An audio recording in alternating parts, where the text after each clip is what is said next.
The power of red blood blossom की use करने के बाद में जो शैडो ने यहाँ पे सारी की सारी जो भी लाशें थी उन सभी के खून को यहाँ पे एब्जॉर्ब कर लिया था लाइफ स्पैन के तौर पे। और बताता है हमको ना कि यहाँ पे थोड़ा मैं जब भी एक्शन करता हूँ तो यहाँ पे बहुत सारी यहाँ पे खून वून लाशें गिर जाती है। पर इस स्किल का यूज़ करने के बाद में ना यहाँ पे ऐसी कोई परेशानी नहीं रहती, ना यहाँ पे कोई सबूत बचता है ना कोई बंदा बचता है। और जो भी मेरे को लाइफ स्पैन मिला वो बहुत ही ज़्यादा खतरनाक होता है। अब मेरे पास टोटल यहाँ पे 2327 साल का लाइफ स्पैन है जो यहाँ पे नॉन ट्रेडेबल है। और जो ट्रेडेबल लाइफ स्पैन भी मेरे को अच्छा खासा मिल चुका है। और वो आगे बताते हैं कि अगर यहाँ पे शैडो अब ना कोई हाई डैमेज वाले एरिया में जाएगा जहाँ पे लाइफ स्पैन बहुत ही जल्दी खर्च होती है, वहाँ पे जाने के बाद उसको कोई परेशानी नहीं होगी क्योंकि उसके पास अच्छे खासे यहाँ पे ट्रेडेबल लाइफ स्पैन है और नॉन ट्रेडेबल लाइफ स्पैन भी है। पर हम देखते तभी बाहर से बहुत सारी यहाँ पे कॉप्स की जो पुलिस होती है वो आ चुके रहते हैं और उनकी आवाज़ आ रही होती है कि यहाँ पे वीआईपी रूम के अंदर यहाँ पे गोलियां चलने को चिल्लाने की आवाज़ आई है, जल्दी देखो। यहाँ पे बताया गया कि डोंग फेंग फैमिली यहाँ पे खाना खा रही होती है और मेरे को डर है कि यहाँ पे ना गोली भी चली होगी, बहुत सारे लोग मरे होंगे और देखो कुछ गलत तो नहीं हो रखा। और जैसे वो दरवाजा खोलते यहाँ पे शैडो ना अपनी शैडो स्टेल्थ का यूज़ करके वहाँ पे छुप चुका रहता है। और जितने भी कॉप्स बहुत ही यहाँ पे डर चुके रहते हैं, बहुत ही शौक चुके रहते हैं क्योंकि ढूंढने के बाद भी ना उनको एक कतरा खून का मिला नहीं रहता, ना कोई लाश होती है। और वो लोग सोचते कि आखिर कैसे हो सकता है, यहाँ पे हर चीज़ ना इतनी ज़्यादा तबाह हो चुकी है, पता चल रहा है यहाँ पे वॉर हो रखी है। और इतना ही नहीं, यहाँ पे लाश या खून तो होना चाहिए ना, पर यहाँ पे एक बूंद खून भी नहीं है। हमें जल्दी से रिपोर्ट करना पड़ेगा, यहाँ पे कोई बंदा हमको मिला नहीं, ऐसा लगता है सारे एविडेंस को यहाँ पे बहुत ही जल्दी मिटा दिया गया है, जल्दी से रिपोर्ट करो हायर अप को। और यहाँ पे शैडो यहाँ पे छुप के यहाँ पे जा रहा होता है स्टाइल के अंदर और बोलता है कि जो नेक्स्ट टारगेट होने वाला है वो क्वीन ग्रुप है। पर यहाँ पे गेम के आने के पहले ना जो क्वीन ग्रुप है नॉर्थ अमेरिका में यहाँ पे माइग्रेट कर गई थी और अभी जो भी यहाँ पे बच्ची जो भी फंसी है वो बस यहाँ पे क्वीन सीसी बची है जो यहाँ पे अटक रखी है गेम की वजह से। और मेरे को उसको एलिमिनेट करने के लिए काफ़ी दूर जाना पड़ेगा, कंट्री के थोड़े पास में, दूसरे कंट्री के पास में। और वो लगभग चिंगाई सिटी से यहाँ पे 300 किलोमीटर दूर है, जिसके लिए मेरे को 2-3 घंटे का यहाँ पे टाइम लगेगा जो बहुत ही ज़्यादा होता है। तो मैं यहाँ पे उस कुत्तिया के ऊपर स्पेंड करने वाला नहीं हूँ। और अभी मेरे को जल्दी सबसे पहले यहाँ पे माउंट को ढूंढना पड़ेगा और अपने जो किसी बेस के अंदर आ चुका रहता है, जो कोई कमरा यहाँ पे रेंट पे लिया होगा और वहाँ पे वापस से गेम में आ चुका रहता है। बता जाते हैं कि welcome back God forsaken game के अंदर। और यहाँ पे शैडो जैसी बता रहा होता है कि यहाँ पे ना बॉस बहुत सारे यहाँ पे सिल्वर गोल्ड टाइगर बचे हुए हैं, तो उनको भी यहाँ पे रून करना पहले मेरे को मारना पड़ेगा ही ना। और तभी यहाँ पे अपनी जो कैप्टन का मैसेज आया होता है कि बॉस यहाँ पे ग्रेट न्यूज़ है।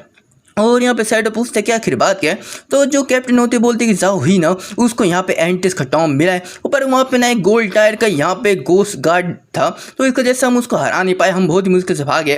तो यहाँ पे शैडो पूछते हैं कि तुमको यहाँ पे एंटिस कैसे मिल गई, तुम तो कहीं और जा रहे थे ना, तुम तो यहाँ पे न्यू बी रियल में जा रहे थे, तो तुमको वो चीज़ कैसे मिल गई।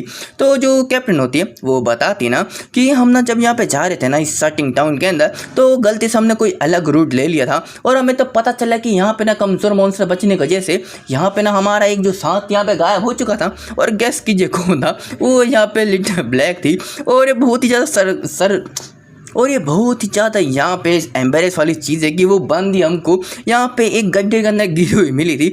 और सच में यार जैसे हमने गड्ढे के अंदर गए ना तो हमें पता चला कि वो एक एंट्रेंस है किसी टॉम का। और हम जब इसके अंदर गए कुछ यहाँ पे ढूंढने के, वहाँ पे बहुत ही ज़्यादा पावरफुल 12 लेवल का यहाँ पे बॉस हमको मिला था, जिस वजह से हमको देख के बहुत ही डर चुके थे और हम बहुत ही जल्दी भाग के वहाँ से बच के आए। और वहाँ पे कोई स्पेशल टाइप का ये कोई टॉम था जिसकी वजह से ना हमने यहाँ पे लॉन्ग टायर का जो भी यहाँ पे कम्युनिकेशन नहीं कर पा रहे थे, तो इसलिए हम आपको बता भी नहीं पाए थे। और शैडो सोचते कि सच में यार कितना इनक्रेडिबल लक होगा इस लिटिल ब्लैक का, यहाँ पे बस चलते फिरते इसको कितने सारे रूम्स मिल जाते हैं। और बस इसने कदम गलत रख दिया और इसको यहाँ पे टॉम मिल गया जो इतनी ज़्यादा यहाँ पे छुप के रहा होगा। और सच में यार ये जो फेथ होता है ना यहाँ पे बहुत ही खतरनाक होता है। और जो करसून और जो भी नॉर्मल जो टॉम्स होते हैं वो बहुत ही मुश्किल से मिलते किसी को भी, और इस बंदे को यहाँ पे 200 मिल चुके 1 महीने के अंदर, बहुत ही ज़्यादा खतरनाक बात है। और तभी वो बताते हैं कि ठीक है मेरे को कोऑर्डिनेट बता दो। तो जो कैप्टन होते बोलती है और हाँ यहाँ पे आप भूलना मत, अगर आपको कोई सी चीज़ की जरूरत ना होना तो हम ही को बेचना, किसी और को बेचना नहीं। तो शैडो बोलता है ठीक है। और सोचता है कि जो लड़की ना सच में बहुत ही ज़्यादा स्मार्ट है, इसे पता है अपना बिजनेस कैसे करना होता है। और तभी उस कोऑर्डिनेट पे आया होता है और देखते कि यहाँ पे एक ना वेल होता है, एक कुआं होता है। और यहाँ पे शैडो सोचते कि वो कितनी ज़्यादा मूर्ख इंसान होगी कि चलते चलते इतने ऊंचाई पे बना हुए कुएं के अंदर कोई कूद जाएगा। और इसी कुएं को ना उन लोगों ने गड्ढा बोला था जैसे कि तुम यहाँ पे सोच लो कि लिटिल ब्लैक गिरी है इस कुएं के अंदर जो अच्छी खासी हाइट पे बना हुआ है, और सोचता है शैडो की सच में और कैसे गिर गई होगी। चलो कोई बात नहीं, मैं अंदर जाता हूँ। और जैसे यहाँ पे छलांग मारता है कि वहाँ पे टॉम्ब ऑफ द रिजेंटमेंट ये एक नाम है जिसका मेरे को मतलब नहीं पता, मैं गूगल करके अगले एपिसोड में बता दूंगा। और बताया जाता है यहाँ पे लॉन्ग रेंज की जो भी कम्युनिकेशन यहाँ पे ब्लॉक हो चुकी है, जैसे कि यहाँ पे शैडो को यहाँ पे कैप्टन ने बता रखा था। और जैसे वो अंदर कुछ दूर पे जाता है वहाँ पे एक पावरफुल बॉस होता है जो होता है गोल्ड ग्रेड का लेवल 12 का वैंगफुल गोस्ट। और उसकी जो बॉडी को देख के शैडो बताता है कि एक ना हाई डैमेज वाला यहाँ पर मॉन्स्टर लग रहा है जिसका डिफेंस भी हाई होगा और उसी के साथ में एक स्ट्रेंथ टाइप का और AI स्किल का यूज़ करने वाला होगा। और जानते की बात है वो जो मॉन्स्टर ना अचानक से उसके ऊपर अटैक कर दिया होता है यहाँ पे शैडो के ऊपर, पता नहीं क्यों। और यहाँ पे हमें मतलब भी बताया जाता है कि यहाँ पे जो भी इक्विपमेंट है ना, जो भी मैंने यहाँ पे कैप्टन की यहाँ पे जो लिटिल ब्लैक की टीम को दे रखा था, वहाँ पे ज़्यादा डैमेज को यहाँ पे सहन करने वाला कोई भी डिफेंस टाइप का यहाँ पे इतना सामान नहीं दिया था, तो जिसकी वजह से वो बहुत ही ज़्यादा यहाँ पे डर चुके होंगे और भाग गए होंगे।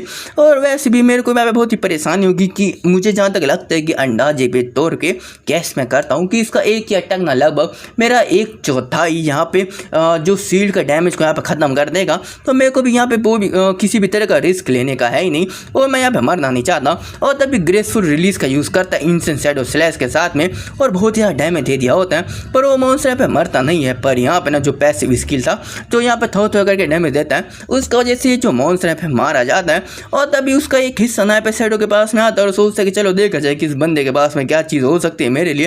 पर तभी वो जो टुकड़ा था ना वो अलग तरीके से यहाँ पे रिएक्ट कर रहा होता है और शैडो बोलता है कि नहीं ये सही नहीं है, और वो टुकड़ा यहाँ पे ब्लास्ट कर दिया होता है डैमेज के साथ में। और पर शैडो यहाँ पे बच चुका रहता है, बाल बच चुका रहता है क्योंकि उसके पास शील्ड डैमेज था और उसने उसको बचा लिया है। और शैडो बताता है कि मैंने सोचा नहीं था यहाँ पे कॉप्स एक्सप्लोड कर जाएंगे और मैं इसको सही टाइम पे यहाँ पे डॉज नहीं कर पाया, पर मेरी शील्ड ने और शैडो स्टेल्थ में होने की वजह से मैं बच चुका हूँ। और मेरी पिछली जिंदगी के अंदर मेरे को पता है कि यहाँ पे मॉन्स्टर यहाँ पे मरने के बाद भी यहाँ पे ब्लास्ट हो सकते थे, पर मैंने कभी नहीं सोचा था कि वो जो मॉन्स्टर जो प्लेटिनम रैंक पे होने के बाद में ब्लास्ट करते थे, जो अपने मरने के साथ ही यहाँ पे 1-2 बंदे नहीं, अगर कोई जल्दबाजी में हो जो पूरी टीम उसके ऊपर लूट करने आई हो पूरी टीम को लेके मरते थे। तो वैसे भी मैंने सोचा नहीं था कि ये ऐसा प्लेटिनम रैंक बॉस के मरने वाले जो स्टाइल है यहाँ पे गोल्ड टायर बॉस को मिल जाएगा। पर कोई बात नहीं, मैं यहाँ पे जिंदा हूँ और यहाँ पे ग्रीडी हैंड का मैं यूज़ करता हूँ। और बताया जाता है कि आपको 1010 का टेडेबल लाइफ स्पैन मिलता है और आपने यहाँ पे मार रखा है गोल्ड टायर बॉस को, यहाँ पे वैंगफुल गोस्ट को, और उसी के साथ में आपको 20 इवोल्यूशन पॉइंट मिलना है। और इसी साथ में आपको मिलता है dark night ring blade platinum rank का, और इसी चीज़ के साथ में आपको एक्स्ट्रा में मिलता है 630 दिन का टेडेबल लाइफ स्पैन, और साथ में जो ग्रिडी हैंड आपको प्रोवाइड करता है resentment leather armour platinum rank को। और यहाँ पे शैडो बताते हैं कि यहाँ पे ना जो इक्विपमेंट और स्किल ना मेरे को काफ़ी ज़्यादा ठीक ठाक यहाँ पे मिल चुके हैं। और बताया जाता है dark night ring blade platinum rank को, तो इसमें जो भी इसके वेपन होंगे उसके अंदर एक डार्क टाइप की यहाँ पे एनर्जी फील्ड हो जाएगी और उसका यूज़ करने के अंदर ना एक सर्कल के तौर पर वो अटैक कर पाएगा 5 मीटर के रेडियस के अंदर, और उसको जैसे 500 का डैमेज जाएगा डार्क एलिमेंट बोनस डैमेज के साथ में। और जिसका कूल डाउन टाइम 10 सेकंड का जो माइनस हो गया 5.7 सेकंड का हो चुका है। और रिक्वायरमेंट इसका लेवल 11 है। और जानते की बात है कि यहाँ पे अपना जो मेन कैरेक्टर है वो यहाँ पे बताता है कि जो एलिमेंट टाइप के स्किल ना बहुत ही खतरनाक होती है यहाँ पे असैसिन क्लास के लिए, और शैडो क्लास के अंदर जो स्पीड ना बहुत ही ज़्यादा होती है स्ट्रेंथ के तौर पे, तो मेरा जो मैजिक अटैक ना फिजिकल अटैक से ज़्यादा होगा, जो मेरे लिए बहुत ही अच्छी बात है। और यहाँ पे दिखाया जाता है जो स्ट्रेंथ 9 है पर जो स्पिरिट है ना वो 15 की है। और जानते की बात है जो शैडो ना यहाँ पे बताता है कि चलो जहाँ तक की बात है इसको इवॉल्व करके एपिक रैंक पे डाल दिया जाए। और तभी 1 2 3 यहाँ पे एवोल्यूशन पॉइंट का यूज़ होता है, और उसी चीज़ के साथ में 36 का जो एवोल्यूशन पॉइंट बचता है आपके पास में। और dark night ring blade platinum rank को यहाँ पर एपिक रैंक पे पहुँचा दिया जाता है, और जो भी अटैक होगा जो एनिमी तक जाएगा वो यहाँ पे 12 मीटर तक यहाँ पे चला जाएगा, जो यहाँ पे प्रमोट हो चुका है। और उसी चीज़ के साथ में जो यहाँ पे डैमेज जाने वाला है वो यहाँ पे 1300 डैमेज होगा, और जो कूल डाउन और जो रिक्वायरमेंट है वो एकदम सेम है, वो चेंज नहीं हो रखा।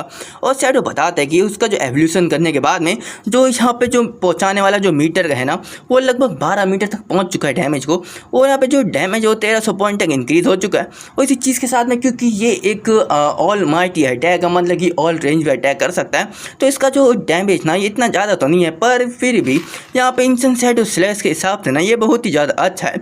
और अगर मेरे को वाइड रेंज पे यहाँ पे मॉन्स्टर को मारना हुआ तो ये जो स्किल ना सबसे ज़्यादा खतरनाक होगी, गॉड टायर स्किल के हिसाब से होगी। और यहाँ तो ये बात है कि जो शैडो स्लैश ना वो बस एक सीधी रेखा के अंदर किसी को मार सकता है हाई डैमेज के साथ में, पर अगर चारों तरफ यहाँ पे कोई मॉन्स्टर हुए तो उसके लिए बस यही वाली जो स्किल यहाँ पे काम करेगी। तो इसलिए जो डार्क नाइट रिंग ब्लेड है ना वो सबसे ज़्यादा अच्छी होने वाली है। और तभी बताया जाता है कि यहाँ पे ना शैडो को यहाँ पे एक आर्मर मिला रहता है, रिजेंटमेंट आर्मर प्लेटिनम रैंक का, जिस वजह से उसकी जो फिजिकल डिफेंस यहाँ पे 55 से प्लस हो जाती है। और उसी चीज़ के साथ में जो ऑल एलिमेंट रेजिस्टेंट 45 से प्लस होता है, और डैमेज ब्लॉक करेगा 42 का, HP 777 से प्लस करेगा, और जो रिक्वायरमेंट है पहनने को लेवल 11 है। और इसी चीज़ के साथ में जो रिसेंटमेंट है ना वो आपको जो डैमेज लेने के बाद में आपको 30 का बेस अटैक पावर को बूस्ट करेगा। और तभी यहाँ पे शैडो बताते हैं कि ये जो आर्मर है ना इतना ज़्यादा गॉड टायर का तो नहीं है, पर मैं फिर भी यहाँ पे बताऊँ कि ये ना घोस्ट फायर लेदर आर्मर से तो काफ़ी ज़्यादा अच्छा है, क्योंकि मेरे को बहुत ही ज़्यादा हाई डैमेज को यहाँ पे प्रोवाइड करता है। और भले ये मेरे को हाई डैमेज ना दे पर मेरे को हाई डिफेंस यहाँ पे प्रोवाइड जरूर करेगा। और तभी बताते कि चलो यहाँ पे जो भी लूट है जो मैंने ले लिया उसको मिला के यहाँ पे 20 हो जाएगा लगभग, और मैं उसको बेच दूंगा। उसको बेचने के बाद में मेरे को लगभग 10,000 दिन का लाइफ स्पेन मिल जाएगा। तो चलो देखा जाए, यहाँ पे टॉम में मैं एंटर हो जाता हूँ और कुछ अच्छे खास यहाँ पे गेयर को मैं देखता हूँ, और बाई चांस हो सकता है कि मेरे को यहाँ पे कोई माउंट मिल जाए। अगर मेरे को मिल गया तो बहुत ही कमाल की बात होगी। और इसी चीज़ के साथ में हमारा जो चैप्टर ख़त्म हो जाता है।